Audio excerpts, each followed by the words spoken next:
అందరికీ welcome back to my channel Uma vlogs and stories.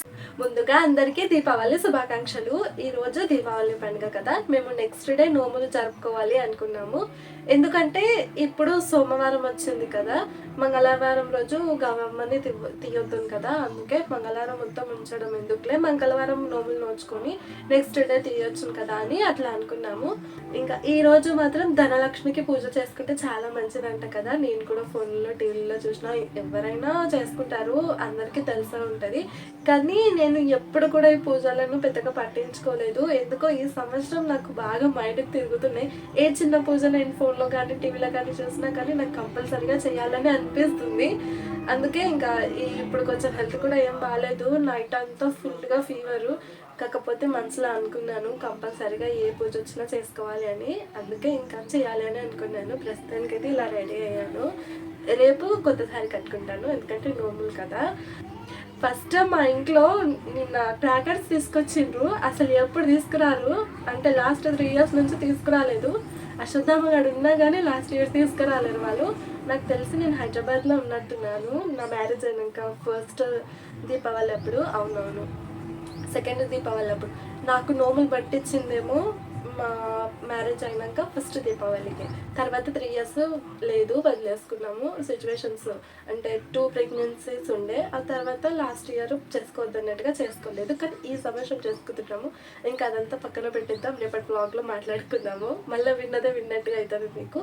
ప్రస్తుతానికి అయితే ధనలక్ష్మికి పూజ చేయాలి అనుకున్నాను. ఇంకా ఆ ప్రాసెస్ అయితే ఇప్పుడు స్టార్ట్ చేస్తాను, మీ అందరికి కూడా చూపిస్తాను.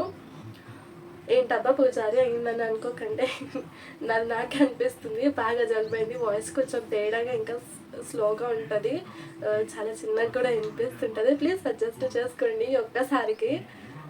అవతల పాపనైతే ప్రస్తుతానికి పడుకోబెట్టేసి వచ్చినాను. మళ్ళీ ఆమె ఉంటే నా పని మాత్రం అస్సలకి కాదు కదా.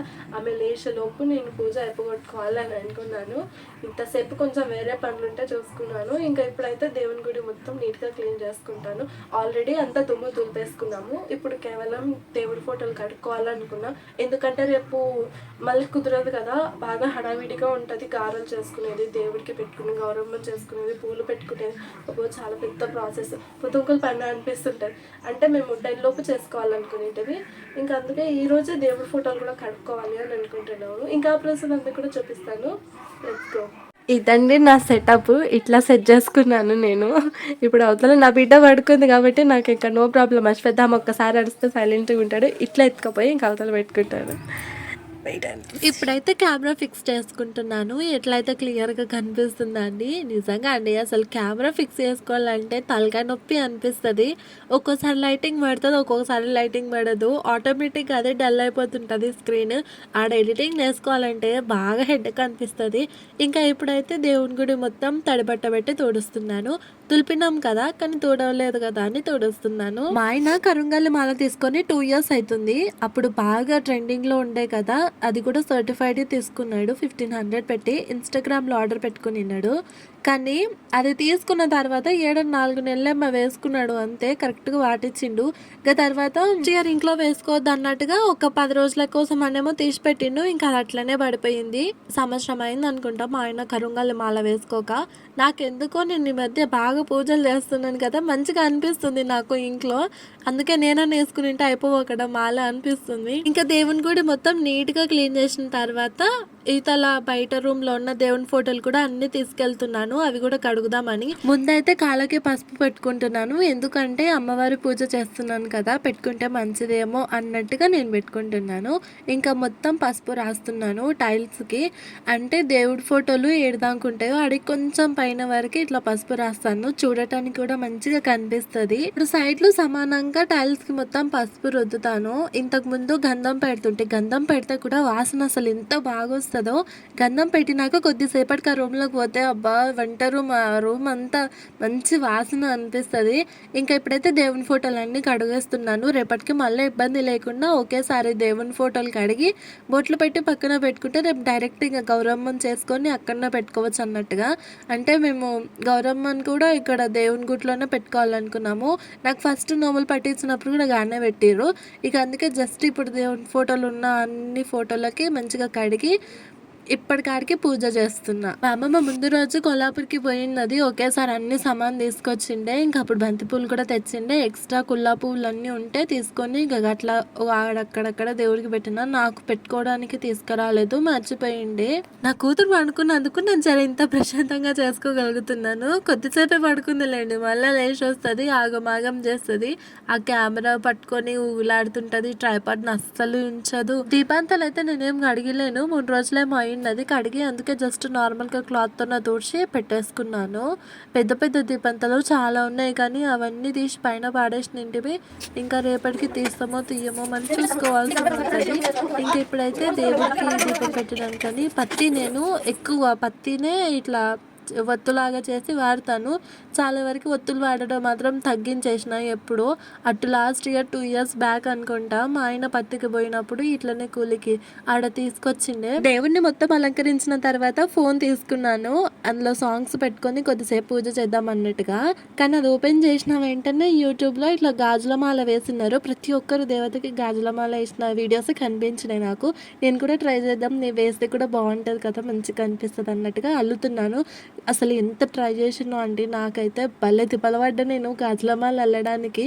నాకు తెలిసి అర్ధగంట టైం ఇక్కడే పోయినింటది నాకు. ఎంత ట్రై చేసినా రావట్లేదు నాకు అల్లడానికి. ఇప్పుడు నేను వీడియో తీసింది కూడా పర్ఫెక్ట్ అనుకొని తీసిన, కాకపోతే అది మాల వేయడానికి పోతే మొత్తం అన్ని గాజులు బయటకు వచ్చేసినాయి. అది కూడా పర్ఫెక్ట్ కాదు. ఇంకా తర్వాత అన్ని గాజులు తీసేసి మళ్ళీ ఒకసారి ఇట్లా నార్మల్గా అట్లా ఇట్లా సెట్ అయ్యేటట్టుగా ఎలానో బాగా కష్టపడి ఇంకా అట్లయితే చల్లేసినాను.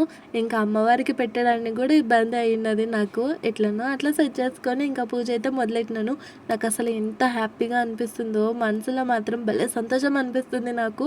ఎప్పుడు చేయలేదు నేను ధనలక్ష్మి పూజ, ఇదే మొదటిసారి. ఇక పూజకు సంబంధించిన శ్లోకాలు అవన్నీ నేను ఫోన్లో ఏం పెట్టుకోలేదు. నాకు వచ్చిన భక్తి పాటల కాడికి మనసులో పాడుకుంటే నా అంతలకు నేను పూజ చేసుకున్నాను. చాలా మంచిగా అనిపించింది. మనస్ఫూర్తిగా చేసుకున్నా కాబట్టి, ఎలానో అలా నాకు తోచినట్టు చేసుకున్నా కాబట్టి చాలా మంచిగా అనిపించింది. ఇంకో ఫలితం గురించి మాత్రం వదిలిపెట్టాల్సిందే, దాని గురించి మాత్రం అస్సలుగా ఆలోచించొద్దండి. నాకు పెద్ద భక్తి పాటలు అంటూ కూడా ఏం రావు, కాకపోతే ఏదో అట్లా మా ఆయన వాళ్ళు మాలేస్తారు కదా, ఆ టైంలో బాగా పాటలు పాడినవి కొంచెం గుర్తుకొచ్చి నేను అట్లా కొన్ని పాటలు పాడుకుంటూ పూజ చేసుకున్నాను. మస్తు మనస్ఫూర్తిగా చేసుకున్నాను. అస్సలు నా సంతోషం మాత్రము ఎలా ఉండిందో పూజ అయిపోయిన తర్వాత. నాకు ఏకంగా కంట్లో వాటర్ వచ్చినాయి అమ్మవారిని చూసినాక. ఎంత బాగుందో అసలు, ఎంత క్యూట్గా కనిపిస్తుందో. గంధంతోన ఓం త్రిశూలం స్వస్తికి 3 గీసి మంచిగా బొట్లు పెట్టుకున్నాను. ఇంకా కంప్లీట్గా నేను చేసుకున్న పూజ మాత్రం ఇలా ఉండింది. అసలు ఎంత బాగుందో అమ్మవారు. మిగిలిపోయిన గాజులు కిందికి అలా పెట్టుకున్నాను. ఇవి నేను వాడిన గాజులు కాబట్టి 2 డజన్లేమో ఉంటాయి ఇంట్లో.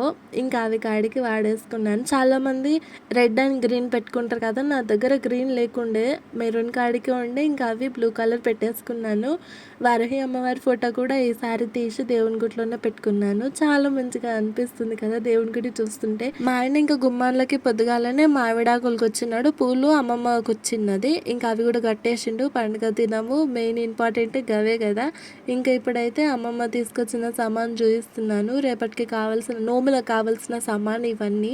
మళ్ళీ 3 yearsకి నోముకుంటున్నందుకు మా అమ్మమ్మకి కొంచెం కన్ఫ్యూజ్ అయ్యి మా అమ్మకి కాల్ చేసింటి మేము, ఏంటివేంటి తీసుకుందామా అన్నట్టుగా. కొన్ని గుర్తుకు చేసినది అమ్మ. ఈడన్న చిన్న చిట్టి తల్లిని మంచిగా రెడీ చేసినాను. దేవుడి బొట్టు పెట్టి గంధము, కాళ్ళకి పసుపు పెట్టినాను. అసలు ఎంత మంచిగా అనిపించిందో. నా చిన్న చిట్టి దేవత, నా బంగారు తల్లి. నిజంగా ఇంట్లో ఆడపిల్లలు ఉంటే చిన్న మహాలక్ష్మి భలే ముందుగా అనిపిస్తుంది. ఇల్లంతా కలకలలాడుకుంటా. ఇంకా పండుగ కదా అని ఆ ముందు రోజే మేము ఇల్లు మొత్తం సర్దేసుకున్నాము. ఇవి ముందు ఇప్పుడు చూడడానికి భలే మంచిగా ఉంది, నీట్గా. ఇంకా నేనైతే మట్టి దీపాంతాలు కదా, ఒకటేసారి డైరెక్ట్గా నూనె పోస్తే అంత నూనె పీల్చుకుంటుంది అన్నట్టుగా నేను వాటర్లో నానబెట్టిన 1 గంట సేపేమో. ఇంట్లో పని అయిపోయే వరకు ఇంకా అవి కూడా ఆడతాయి కదా అన్నట్టుగా లోపలికి వచ్చిన కిచెన్ చూస్తే అసలు ఎంత అందంగా ఉందో. భయం అయిపోయింది దెబ్బకి, ఇదంతా ఎప్పుడు సదురుకోవాలి దేవుడా అని. ఎందుకంటే మధ్యాహ్నం పూజ చేసినా కదా, ఇవన్నీ పెద్దగా పట్టించుకోలేను నేను. నాకు మధ్యాహ్నం పూజ అయిపోయే వరకే 2:30 అయినది. ఇంకా అప్పటికే నాకు మస్తు అయినది. ఇంకా సాయంత్రం చూసుకుందాంలే ఏం పని ఉన్నా అన్నట్టుగా నేను పడుకుని ఇంటి కొద్దిసేపు అంటే నిద్ర ఏం పోలేదు, అంత అదృష్టం లేదు నా పిల్లలతోన. ఇంకా నార్మల్గా ఉడికిన అక్కడిక్కడ తిరుక్కుంటూ ఇంకా ఇప్పుడైతే మొత్తం కిచెన్ నీట్గా సాఫ్ చేసి పెట్టుకుంటున్నాను. అమ్మమ్మ ఏం చెప్పిందంటే అంతా నీట్గా పెట్టేసుకో, అంటే తోమాల్సిన గిన్నెలన్నీ సింక్లో వేసి పెట్టమన్నది. వచ్చినమ్మ ఉంటుంది కదా మా ఊరామె, ఆమె వచ్చి తోముతుందిలే అని చెప్పిండే. అందుకని అన్నిది సింకులు వేద్దామని వేసిన, కాకపోతే ఆమె మాత్రం రాలేదు. లాస్ట్కి అన్ని గుమ్మరించినాక ఇక నేనే తోముకున్నా. కిచెన్ అంతా బండ సాఫ్ చేసుకున్న తర్వాత ఇంకా మట్టి దీపాంతలు నానబెట్టింటిని కదా, అది ఆరడానికి పెట్టినా కదా, అయినా కూడా లోపల వాటర్ ఉంటే అవన్నీ తుడుస్తున్నాను. మా కోడి గోడ మీదకెక్కి 3-4 దీపాంతాలు కొట్టింది కింద దుబ్బి. నేను కొన్ని దీపాంతాలు తీసి పెట్టింటి, ఒక 10 గల్లా, రేపటికి అవసరం వస్తాయేమో అన్నట్టుగా మా ఆయన అన్నాడు. ఇంక ఇప్పుడైతే కొంచెం స్టైల్గా పాష్గా బాగుండాలి కదా అన్నట్టుగా అందులో నూనె పోసుకున్నాను నేను. అవి దీపాంతలు నూనె పోస్తుంటే సగం కిందనే పోతుంది. మా ఆయనకి నాకు పెద్ద గొడవ అయింది ఆయనతోసేపు. ఏమైనదంటే ఇంట్లో నాకు ఒత్తులు కనిపించలేవు, అందుకే షాప్కి వెళ్ళి ఒత్తులు తీసుకురామని చెప్తే ఇంట్లో పత్తి ఉంది కదా నేను చేసిస్తాలే అని చెప్పిండు. ఒక్కొక్క దానికి 2 కావాలి చూడు, ఇంకా నీ ఇష్టం చేసి పెట్టని చెప్పి తీసుకుపోయి పత్తిచ్చింటిని నేను. అయితే తనకి ఏమనిపించిందో మళ్ళీ ఇంట్లోకి వచ్చి దేవుని గుడిలో మొత్తం ఎతికితే ఒత్తులు దొరికినాయి. నాకేమో నేను దొరికిలేవని చెప్పింటి.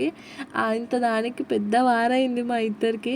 ప్రతి చిన్నదానికి గొడవ పడతాము. 5 నిమిషాలు కూడా ఉండలేడు తను మాట్లాడకుండా, నేను ఉండగలుగుతాను. చాలా రోషం ఎక్కువ నాకు అని నేను అనుకుంటాను. ఇంకా దేవుని దీపాలు అయితే ఇట్లా కడపకి అక్కడ ఇక్కడ పెట్టిన, నా పాపనైతే ఎత్తుకొనే ఉన్నాను నేను. దానిని చూసి తినేటివి అనుకోని ఆపెట్టు అని చుట్టూరు తిరుగుతుంది పాపము. బయట నుంచి చూస్తే అసలు ఎంతో బాగా అనిపిస్తుందో, కానీ ఈ గాలికి మాత్రం కనీసం 10 సెకండ్లు కూడా ఉండట్లేదు దీపాలు. చూడండి మీద పెట్టిన ఒక నిమిషానికి అనుకుంటా నాకు తెలిసి నేను వీడియో తీసింది, అప్పటికే సగం పోయినాయి పెట్టడము. మా ఆయన కింద ఉండి వీడియో తీయని చెప్పడం నేను, కానీ అది యాడ్ చేద్దామంటే అస్సలకి బాగాలేదు. ఆయన కింద నుంచి తీసిండు కదా, నా మొహం దయమొహం లాగా అనిపించిండే. ఇంకా మా ఆయన కొన్ని క్రాకర్స్ తీసుకొచ్చిందని చెప్పింది కదా, అశ్వత్థామతోనే ఆడుతున్నాము. నా కూతురు ఫస్ట్ భయపడినది క్రాకర్స్ని చూసి. ఇక మంట వచ్చింది కదా, మంటను చూసి భయపడినది. కాకపోతే కొద్దిసేపటికి వాడు ఆడుతుంటే ఆమె కూడా మంచిగా అనిపించినట్టుంది. ఇంకా ఆమె కూడా వాళ్ళ నాన్నని అడిగి మరీ క్రాకర్స్ కాల్చింది ఆమె. ఇక్కడనేమో నేను ఒకటి తెచ్చుకున్నాను. నిజంగా పిల్లలు ఉంటే వాళ్ళతో ఆడటానికి మనకు టైం సరిపోతుంది. నేను పిల్లలు లేనప్పుడు నేను ఒక్కదాన్ని అసలు ఎంతగానో ఆడుకునిన్నో. ఇంట్లో మేము అయిపోయిన తర్వాత బయట మా మరిది పెట్టిండు పెద్ద చిచ్చుబుడ్డి. నాకు తెలిసి దీని చిచ్చుబుడ్డి అంటారు అనుకుంటా. నాకు పర్ఫెక్ట్గా అయితే క్రాకర్స్ గురించి తెలియదు. ఇంట్లో మాకు అన్ననో తమ్ముడో అంటే దీని గురించి మాకు తెలుస్తున్నాయేమో, అంటే వాళ్ళు ఎక్కువ వాడుతుంటారు కదా. మేమేముంది సురసురు బోనాలు ఉంటే చాలు, మాకు ఇంకేం వద్దు. పెద్దగా వచ్చావే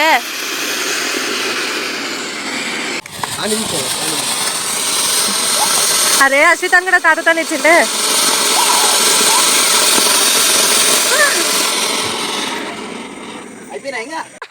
బాగైంది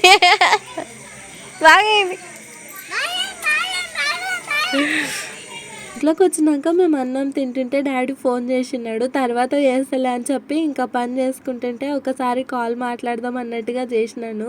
ఇక్కడనేమో మా అక్క హైదరాబాద్లో అసలు ఎంత బాగా రెడీ అయిందో, దేవత మొహంలా ఉండింది. దాన్ని నా దిష్టి తాకుతుందేమో అనిపించిండే. ఇంకా నెక్స్ట్ బ్లాగ్లో మళ్ళీ కలుస్తాను. అప్పటి వరకు సబ్స్క్రైబ్.